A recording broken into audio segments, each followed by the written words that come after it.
is Kayleigh, and today we are joined by my sister who has another paper being published. And today we are going to talk all about the mosasaur.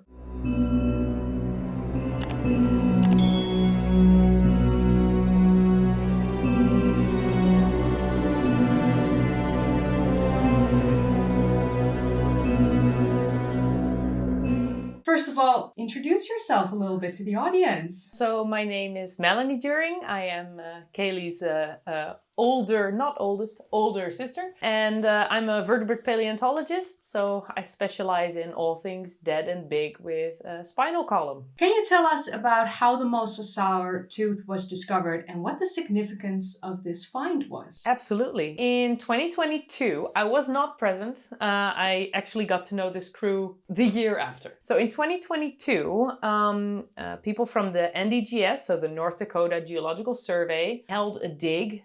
And this is the type of dig actually you can sign up for. So if you ever want to dig with the NDGS, you go for Friends of NDGS and you can dig with them. This was one of those digs, and one of the staff members found a T-Rex tooth in such abominable shape they had to put a plaster jacket around it. So this tooth, T-Rex tooth, was, I mean, they're pretty big, like this big, but it was shattered. So they had to cover it. So they glued it, they put a plaster jacket over it. And to get the jacket out, you have to trench around it, dig a little mushroom out of it so you can flip it. And as they were doing that, Trissa, a good friend of mine by now, accidentally saw something fall out. And she looked closely and she observed that it was, in fact, a mosasaur tooth that fell out. And then when the jacket got back to the lab, the intern started preparing it from the other end, and then they found a brachychampsa, which is a type of crocodilian, upper jaw on the other side. So we have a T-Rex tooth, T-Rex terrestrial. We have a mosasaur tooth, marine. And we have a freshwater crocodilian upper jaw. So yeah, that raised a bunch of questions. Yeah, so that was the significance of this find. That Exactly. mosasaur tooth combined I mean, you start to wonder who invaded whose territory here. Yeah. Yeah, a little bit, yeah.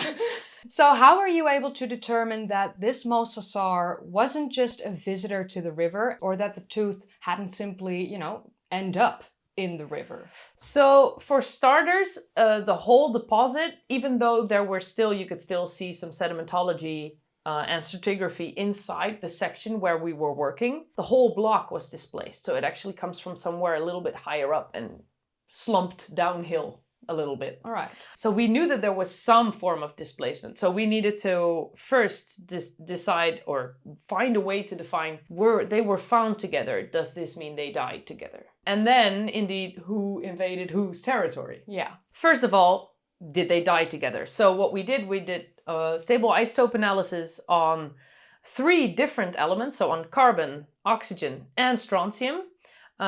Because if something turns to fossil, the transition from a living thing to a fossil can also really alter these isotopes. So if you only measure one of them, you might just be measuring the fossilization and not the dying part or the living part. And so that's actually why I wanted to measure more than one stable isotope analysis. So in terms of carbon and oxygen, they all plotted together. Strontium took me a little longer, so we had to wait. Eventually, we measured strontium as well. They all plot together. In other words, they all died together, likely lived together, or at least met up shortly before dying together. We have the 3 at the same place, but we also have the same type of signature for the T-Rex and the mosasaur. Although the mosasaur appears to have a higher trophic level, which could suggest it was higher in the food chain than T-Rex. Oh. Yeah. Hot damn. But I mean, that's really hard to determine. I can't say that with what we measured. It's not strong enough, but let's just say that it wasn't far below for sure. Yeah. I can exclude that.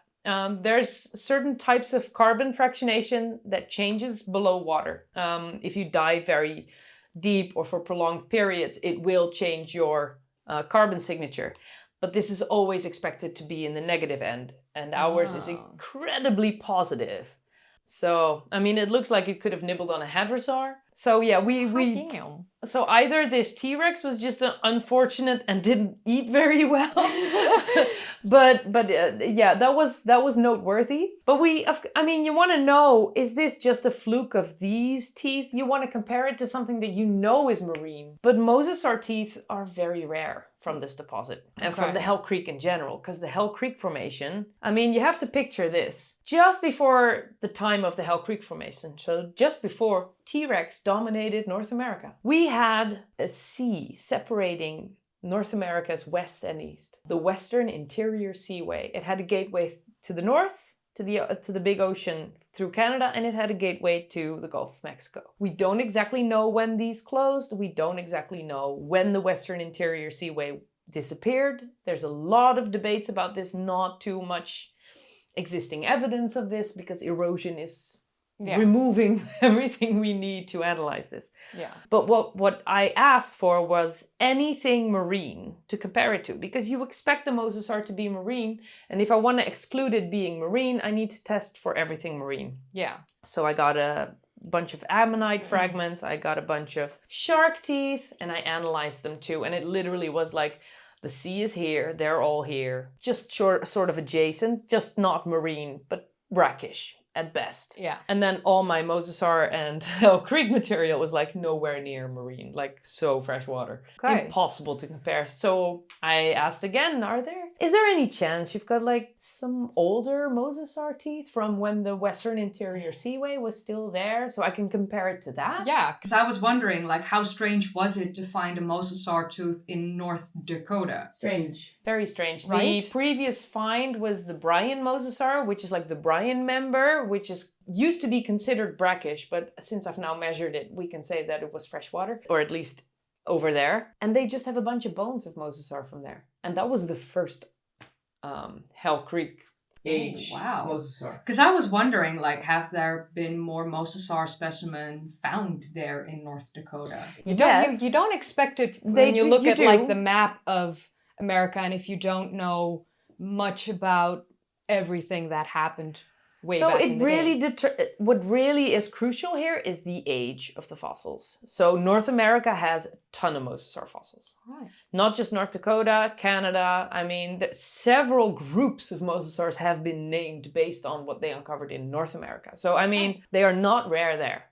But towards the end, they are rare because the Western Interior Seaway disappears. And so when I asked for some older teeth, I did in fact get some older teeth. I analyzed them, and they also do not measure marine signals. What I think happened is, as the gates of the Western Interior Seaway, either to the north, to the south, or both, as they closed, or as they were gradually closing, the basin, so it was a lower lying basin, the basin slowly got filled in with rainwater, because that's what we measured. We measured the isotopic signature that is way more consistent with rainwater running through terrestrial rocks, collecting all their minerals. That's the signature we're measuring. So what probably happened is that in the Western Interior Seaway, towards the end of the Cretaceous, is you start to get more influx of rainwater, and so you get freshwater where there used to be marine.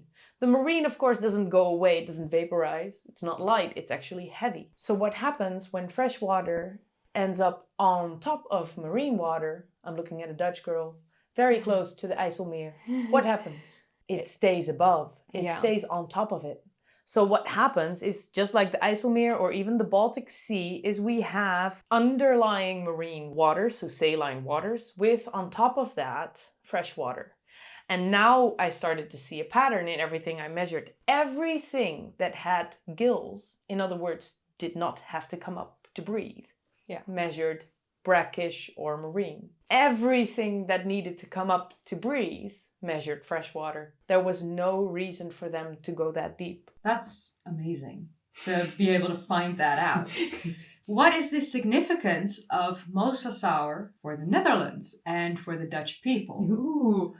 I would even go further and say, what is the significance of mosasaur for science and enlightenment? So the mosasaur is, I would say, the first and the biggest extinct animal ever uncovered in the Netherlands. It was actually found near the Meuse River, which is why it's named Mosasaur. So it's named after the River Meuse, in the type locality of the Maastrichtian, of the last time period of the Cretaceous, which corresponds to the Hell Creek in North Dakota. The mosasaur was found back when the Netherlands wasn't exactly an independent country. We had a French king at the time. He called himself Rabbit Napoleon or Konijn Napoleon because he couldn't pronounce the Dutch word king, koning. Yeah. Which is the funny part. When he heard of the mosasaur being uncovered, he thankfully was unaware that the first specimen was already on its way to Tyler's Museum in Haarlem. But what they considered the holotype was immediately confiscated by the French, and then they took it to Paris. And don't get me wrong, I don't like this whole I occupy your country and I can take all of the things, and I mean all countries and all people, whatever. Let's not go there. No. My point is, it came in the hands of Cuvier. And Cuvier was a French naturalist, and Cuvier was already struggling, like many naturalists at the time who were uncovering fossil bones, with the concept of extinction.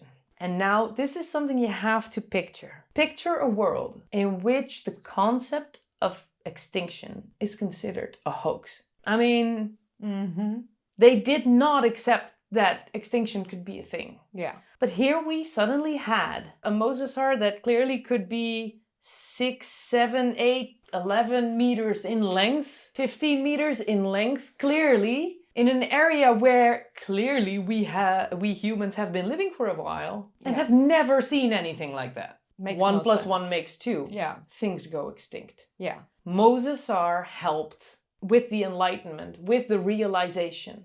Things go extinct. That's amazing. That's what So it Mosasaur really did. played Not just for the Netherlands. Yeah, so like it really played a really crucial role in science, scientific research, but also figuring out that, you know, nothing lasts forever. Yeah. That's incredible. When you look at like the food pyramid, where was Mosasaur placed? Was it like an apex Predator? Was it Mosasaurus very is high an up? apex predator, yeah. And the tooth that we found, so I just described Mosasaurus, like the genus. The tooth I found likely does not belong to that part of the Mosasaurian family. We can separate it into 3 different subfamilies by now, and likely this one was sort of Mosasaurus. I mean, yes, the way it looks in Jurassic Park is a good depiction if you're willing to look through your eyelashes and ignore the size, because it's about 6 times off. If you want to take a look at what we found, so we have 1 tooth. I'm not going to assign a genus or a species to 1 tooth. No. It's not enough. And my colleagues agreed. We couldn't do this. Yeah. I have a lead first author, so we share a first author position, and Nathan was doing all of the comparisons, because one of the things that annoyed most of our reviewers was we have 1 tooth. How do you prove it's a mosasaur? Valid. Yeah. So we literally had to compare it, that's what Nathan did, to every other tooth of the Hell Creek. And I mean, a Triceratops tooth is obviously different. So there were some that could immediately, be thrown in the trash. But we had to compare it to T-Rex tooth, theropod dinosaur tooth, so the other raptors and such. Yeah. We had to compare it to all types of crocodilian teeth in the whole Hell Creek. And nothing looks like this except prognathodon type mosasaurs. And prognathodons are quite similar to your mosasaurs, but they have more of a bulky, pit bull type head. Yeah, the jaw would be more... It's more robust, it probably was able to crunch down on harder foods. It was probably still an apex predator, but I mean, I'm not even gonna judge the positions of the eyes based on the tooth. It's No. Why is isotopic analysis so important, and how does it help us understand these ancient creatures and their way of life and all that we can find out? Yeah, isotopic, I'm just gonna first confirm. Isotopic analyses is that cool, and not just in there, in paleontology. It's actually also really cool in forensic sciences. Just picture your cold case and you wanna know roughly where the person lived or where they were killed, or and you can actually do stable isotope You analysis. can find like environmental elements. clues. Absolutely, yeah. Okay. Yeah, and the police can do that actually in the same lab. So yeah, I'm familiar with their methodology. Well, that's really cool. In this case, because something turned to stone, the process of turning to stone will change the geochemical composition of the fossil. We know that that will happen. There's almost no way that doesn't happen. So what we want to do is we want to try and exclude that. I've done the same with my fishes in Tanis, where I was able to do XRF because I had very flat surfaces. Before we continue, she also figured out when the dinosaurs went extinct. We did an interview back in, well, we filmed it in October of 2021. It's been 4 years now. And that video went up on my channel in February of 2022. If you haven't seen that yet, please go there. It's such a fun conversation. And she explains in such thorough detail how the dinosaurs went extinct and how she figured out the timing that it happened in Boreal Spring. But continue. Thank you. So in this case, none of my surfaces were flat enough to do X-ray fluorescence. So I couldn't assess the geochemical properties of the tooth in any other type of analysis except for sampling it and measuring the isotopes. However, if you measure just a single isotope, you're always going to get this possibility of what you're observing being the fossilization rather than biology. But if you measure more than one, so I measured 3, then it's really unlikely that all 3 of them show their values because of this fossilization. There's always bound to be a biological component in it. And in this case, because I measured 3 different stable isotopes, so carbon, oxygen, actually I measured oxygen twice, from the carbonate fraction and from the phosphate fraction, as well as strontium, and all of them indicate a freshwater environment, which means this is not the result of the fossilization accidentally making it look like the environmental factor. So that's why I measured more than 1, because we have a more robust piece of evidence than just showing the 1. That's incredible. Looking back now, like you've had a publication in the past. And like I said, it's been a couple years now. How was it? 2 in between. They were just not as significant. Sorry, I didn't hear about them. I stole you. I mean, I robbed everyone watching of more interviews with my sister. My apologies. We will rectify this. I don't know who was too busy, if it was you or me. Both. But how was it for you having another big publication with like headlights on it and people wanting to... I don't know. I'm actually a little shook that there's quite a bit of interest in this. I actually feel like I want to tell you the funny story of how I got into this project. Please do. I defended my PhD last year, but back when when our first interview was released in 2022, I was very actively trying to find a solution for my PhD. Long story short, my PhD was actually going to be on fossils from Siberia, and a war had broken out on the day my first paper came out. So yeah, it was fun. All of the fossils from Siberia were no longer something I could confidently analyze and hope that the war would be over and then submit it. By now I'm a doctor, so clearly that would have not worked. So I was looking for a solution, and I had met the people of the NDGS at SVP, so the Society of Vertebrate Paleontology, the conference in Toronto in 2022. And I met them and I said, can I please join you guys in looking in the area of North Dakota in public land for a similar locality as the Tanis site, but on public land. I want others to be able to measure too. And I went back on the first possible occasion, which was June 2023 or September 2023. So in September 2023, we go in and we start looking, and we have to almost immediately, for reasons completely outside the scope of what I anticipated, we had to quit for safety reasons. So there was like, there goes your funding, there goes your project, there goes your plan. Good luck with that PhD. And I was feeling it, but I agreed. Safety first, safety always first. So when you say safety, was it because of the environmental things, like you were in North Dakota again? I'm not even sure if this was a safety was really, we were running risks, or we we decided not to. We simply decided not to run the risk. We got into a situation where we literally had to decide on that moment, are we going to try and push on and assume that nothing's wrong? Or are we going to run the risk of having a confrontation of any kind? And we decided that we couldn't run that risk. Yeah. And I agreed that we weren't going to run that risk. So what happened is we retreated. I joined the NDGS people and started digging in Medora, and found a bunch of T-Rex teeth and other stuff too. I even cut myself in a T-Rex tooth there, and it bled. Of course she does. All my poor colleagues had to hear of my horrible jokes of T-Rex did this for the rest of the dig. I mean, that is one of the best jokes that you can make. If it was a scar, you could be like, I got bit by T-Rex. Yeah, no, I cut it myself. didn't really scar. Sadly. It. Nonetheless, we went back on the last day, and I just looked at Clint, my colleague, and I said, this is the risk. This is the risk we take. We could have even gone out and found nothing. It would have been the same story. However, is there any chance you have a problem on the shelf I can help solve? Is there any win-win situation we can get out of this? Don't feel obliged. I only want it if it's a win-win. And he said, well, so we found this mosasaur tooth next to a T-Rex tooth in the Hell Creek. And we just have no way of proving that it was a shed tooth. We have no way of proving that it was that the mosasaur lived in fresh water and the reviewers aren't having it. And I'm like, but we can measure that. And he said, can you measure that? And I'm like, yeah. And the rest I just explained. Yeah. That's how I got onto this project. Yeah. Awesome.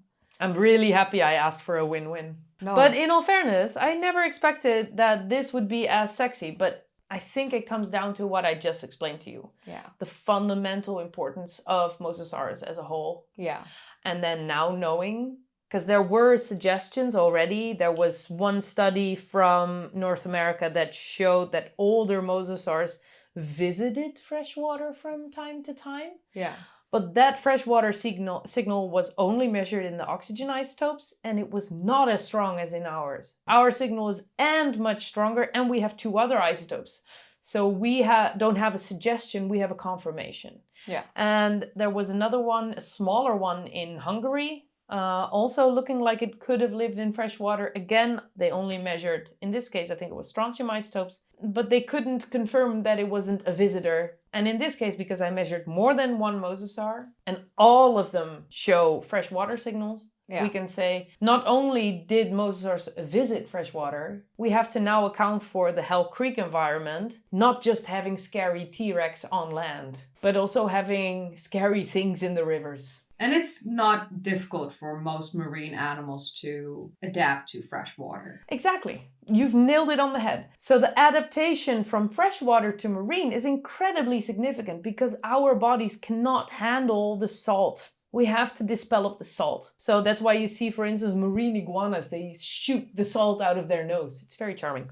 Yeah. But for instance, this mosasaur, they already had an adaptation to salt, but that doesn't mean that they can't live without the salt. You actually see it in modern animals as well. So I think it was the marine crocodile that also lives upstream. We have killer whales or orcas sometimes go upriver. We have several types of dolphins occasionally go upriver. So I've heard of the dolphins in Loch Ness in Scotland. Yeah. So the thing is, a lot of especially bigger marine predators are very likely to explore freshwaters if, for instance, there isn't enough food in the ocean, or if they are simply struggling for some reason and they decide to go for the easy food. When you look at your entire journey so far from your very first thesis, I think that was the so the extinction? first paper of my PhD thesis is actually the culmination of originally my master thesis, and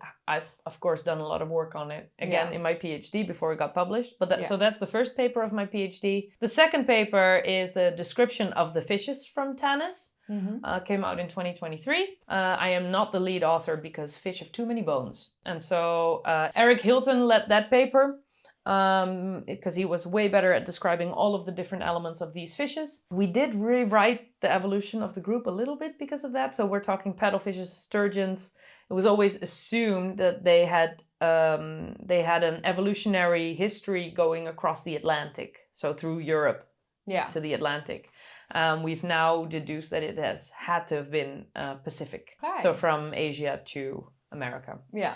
Also, in the latest Cretaceous, you had way more sturgeons and paddlefishes than we do today. Oh. Way more. So the third paper in my PhD is actually a reply article. So I have replied to the De Palma et al. 2021 paper. Yeah. We could do a whole video on that. Let's not. No. And then we have the fourth paper, which is actually this one, so in order. The fifth paper was published in January this year, which is actually a methodology paper. So I wrote a paper in which we present our new tool that we described and created, which is so we do a lot of synchrotron scanning of fossils. Yeah. I think I do a proper description of that in my first interview with you. Yeah. When you come home with a stack of images, you need a computer that can run it, the analyses, you need to have very expensive software, you need to have like 500 gigabytes of RAM, most scientists do not have funding for